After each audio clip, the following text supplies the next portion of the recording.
मुंबईच्या चुनाभट्टीमध्ये अल्पवयीनाचा आईवरती जीवघेणा हल्ला पाहायला मिळतोय। आईच्या फोनमध्ये कथित प्रियकरासह आक्षेपार्ह फोटो आणि व्हिडिओ मुलाला आढळलेले होते। त्यानंतर त्यानं रागाच्या भरामध्ये आईचा गळा चिरलेला आहे। आईवर सायन रुग्णालयामध्ये सध्या उपचार सुरू असून तिची प्रकृती सध्या स्थिर असल्याची माहिती मिळते। चुनाभट्टी पोलिसांनी घटनेची नोंद करून घेत तपासाला सुरुवात केलेली आहे।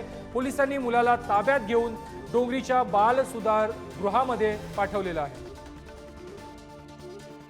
मुंबईच्या चुनाभट्टी परिसरातून ही अत्यंत महत्त्वाची बातमी आता समोर येते।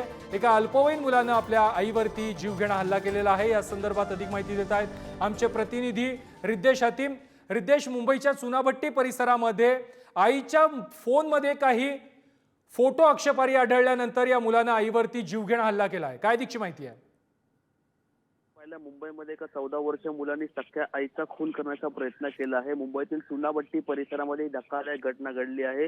मुलगा आहे जो 9वी मध्ये शिकत असलेला विद्यार्थी आहे। मोबाईलमध्ये गेम खेळत असताना त्याला आईच्या मोबाईलमध्ये काहीतरी आईचे प्रियकराबरोबर कथित काहीतरी अश्लील फोटो व व्हिडिओ सापडले आणि त्यानंतर रागाच्या भरात त्यांनी संपूर्ण जो कृत्य आहे तो केला आहे। आणि या घटनेनंतर आईला सध्या तरी आहे जे सायन रुग्णालयामध्ये दाखल करण्यात आले असून त्याची प्रकृती ही सध्या तरी स्थिर मानली जाते। त्याचबरोबर पोलिसांनी या संबंधित जो गुन्हा आहे तो देखील दाखल केला आहे आणि युवकाला डोंगरी येथील बाल सुधार गृहामध्ये देखील पाठवण्यात आले आहे आणि त्या अनुषंगाने पोलिसांचा जो पुढील तपास आहे तो सध्या तरी सुरू आहे।